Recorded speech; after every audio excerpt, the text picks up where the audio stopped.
नमस्कार, सुमन्स किचनमध्ये आपलं स्वागत आहे। आज आपण राहिलेल्या चपातीपासून जबरदस्त कुरकुरीत नाश्ता कसा बनवायचा ते पाहणार आहोत। तर रेसिपीला सुरुवात करण्याआधी तुम्हाला एक निवेदन आहे, अजूनपर्यंत तुम्ही माझ्या चॅनलला सबस्क्राइब केलं नसेल तर सबस्क्राइब जरूर करा। तर चला रेसिपीला सुरुवात करूया। तर इथे बघा राहिलेल्या 4 चपात्या आहे आणि अगदी मऊ लुसलुशीत आहे। आता बऱ्याच जणांना प्रश्न पडतो, राहिलेल्या चपातीचं काय करायचं, किंवा त्याचा भुगा करून पोह्यांसारखा खाऊ शकतो, गोडसुद्धा करू शकतो। पण आज आपण एकदम छान कुरकुरीत असा नाश्ता बनवणार आहे। तर इथे मी 4 चपात्या घेतलेल्या आहे, तुम्ही इथे बघू शकता। आता हे आपण साईडला ठेवून देऊ। आता नाश्ता बनवण्यासाठी इथे मी मोठं भांडं घेतलेलं आहे आणि आपल्याला मिश्रण तयार करायचं आहे। तर इथे बघा 1 कप मी डाळीचं पीठ घेतलेलं आहे, हे चाळून घेतलेले आहे। त्यानंतर कुरकुरीत होण्यासाठी इथे मी 2 चमचे तांदळाचं पीठ घेतलेलं आहे, हे सुद्धा चाळून घेतलेलं आहे। आता यामध्ये घालायचं आहे आपल्याला अर्धा चमचा हळद। त्यानंतर इथे 1 मोठी मिरची बारीक कट केलेली आहे, हिरवी मिरची घेतलेली आहे। त्यानंतर आपल्याला 2 चिमूट हिंग, चवीपुरतं मीठ, त्यानंतर अर्धा चमचा काश्मीरी लाल तिखट घेतलेले आहे, ही कलरसाठी घेतलेली आहे। त्यानंतर घालायचं आहे अर्धा चमचा आलं लसूण पेस्ट। आता तुम्ही हिरवी मिरची, आलं लसूण हे बारीक करून घातलं तरीही चालेल। त्यानंतर इथे अर्धा चमचा गरम मसाला घेतलेला आहे आणि पावसाळा आहे आणि तीळ तर खाल्लेच पाहिजे, त्यासाठी इथे मी 2 चमचे तीळ घेतलेले आहे आणि अर्ध्या लिंबाचा रस घेतलेला आहे। आणि त्यानंतर यामध्ये घालायचं आहे आपल्याला इथे भरपूर सारी कोथिंबीर आणि इथे घेतलेला आहे 1 कप पालक।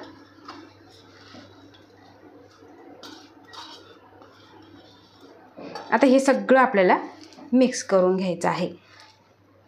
आधी आपल्याला जे पीठ आहे त्या पिठामध्ये हे सगळं मिक्स करून घ्यायचं आहे, असं चुरून घ्यायचं आहे, कारण पालक धुतलेला आहे, ओला आहे, त्यामध्ये बरंचसं आपलं हे मिश्रण ओलं होतं। तर बघा इथे हे सगळं मिक्स करून घेतलेलं आहे।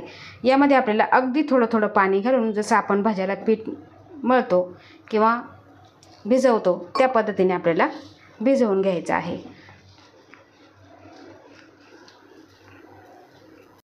तर बघा अशा पद्धतीने आपण हे मिश्रण तयार करून घेतलेलं आहे।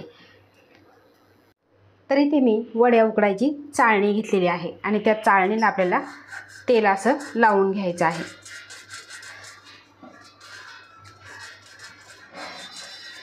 बघा अशा पद्धतीने आपल्याला तेल लावून घ्यायचं आहे।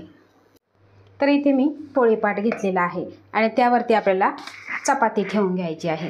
तर इथे मी चपाती ठेवून घेतलेली आहे आणि जे मिश्रण बनवलेलं ते मिश्रण आपल्याला हाताने लावून घ्यायचं आहे। खूप जास्त जाडही करायचं नाही किंवा खूप जास्त पातळही करायचं नाही।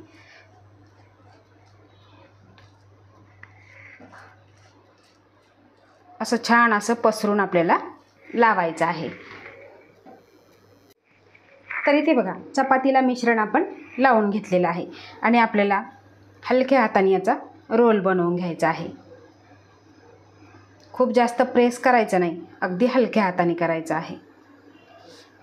तुम्ही जर असा नाश्ता जर एकदा मुलांना बनवून दिला ना की मुलं अगदी तुम्हाला नेहमी करायला लावतील।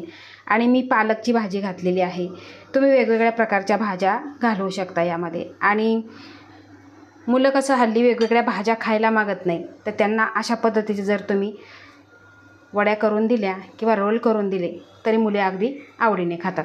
तर बघा मी चाळणीमध्ये हा रोल ठेवून घेतलेला आहे। आता बाकीच्या राहिलेल्या 3 चपात्यासुद्धा आपण अशा पद्धतीने करून घेऊ। तर इथे 4ही रोल मी तयार करून घेतलेले आहे। आता आपल्याला हे वाफवून घ्यायचं आहे। तर इथे कढईमध्ये मी 1 ग्लास पाणी उकळायला ठेवलेलं। आता यामध्ये आपल्याला ही वड्या उकडायची चाळणी ठेवून द्यायची आहे आणि यावरती झाकण ठेवून गॅसची फ्लेम मिडियम ठेवायची आणि 10 मिनिटे आपल्याला हे वाफवून घ्यायचं आहे। तर इथे 10 मिनिटे झालेली आहे आणि आपले रोल छान असे वाफवून झालेले आहे। आतलं मिश्रणसुद्धा छान असं शिजलेलं आहे। आता आपल्याला गॅस बंद करायचा आणि हे रोल पूर्णपणे थंड करून घ्यायचे आहे। तर इथे आपले रोल सगळे थंड झालेले आहे आणि मी काढून घेतलेली आहे.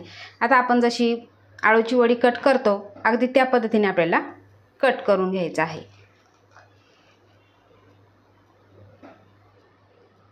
जो कडेचा भाग आहे तो थोडा मोठा कट केलेला आहे आणि त्यानंतर आपल्याला तुम्हाला किती जाड हवी पातळ हवी त्यानुसार तुम्ही कट करायचे आहे.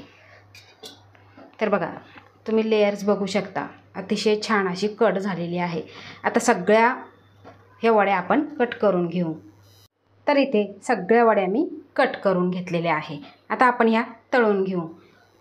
तर इथे तेल गरम झालेलं आहे आणि गॅसची फ्लेम मिडियम ठेवलेली आहे. आता जेवढ्या वड्या बसतील तेवढ्या आपल्याला यामध्ये ठेवून घ्यायच्या आहे. तर बघा आता आपण ह्या पलटवून घेऊ आणि आपल्याला सोनेरी रंगावर ह्या तळून घ्यायच्या आहे. छान अशा कुरकुरीत होतात. गॅसची फ्लेम आपल्याला मिडियमच ठेवायची आहे, कुठे लो ठेवायची नाही किंवा मोठीसुद्धा ठेवायची नाही. तर इथे तुम्ही बघू शकता छान अशा वड्या आपण तळून घेतलेल्या आहे. आता बाकीच्या राहिलेल्यासुद्धा अशा पद्धतीने आपण तळून घेऊ. तर इथे आपला राहिलेल्या चपातीचा कुरकुरीत असा नाश्ता खाण्यासाठी तयार झालेला आहे. असा जर नाश्ता एकदा जर तुम्ही बनवला तर अगदी तुम्ही ज्यावेळेस चपात्या बनवता त्यावेळेस तुम्ही 4 चपात्या नक्कीच जास्त बनवून ठेवाल आणि हा नाश्ता मुलांना काय सगळ्यांनाच खूप आवडेल असा हा टेस्टी आणि कुरकुरा नाश्ता आहे. तर हा नाश्ता तुम्ही चहासोबतसुद्धा खाऊ शकता किंवा प्रवासात नेऊ शकता आणि मुलांना डब्यालासुद्धा देऊ शकता. अतिशय सोपं आहे आणि पौष्टिकसुद्धा आहे. तर अशा ह्या सोप्या पद्धतीने राहिलेल्या चपातीचा नाश्ता तुम्ही जरूर करून बघा आणि तुमचा अभिप्राय मला कमेंटद्वारे नक्की कळवा. आवडल्यास लाईक करा, शेअर करा, सबस्क्राईब करा आणि बाजूचं बेल आयकॉन बटन प्रेस करा. धन्यवाद.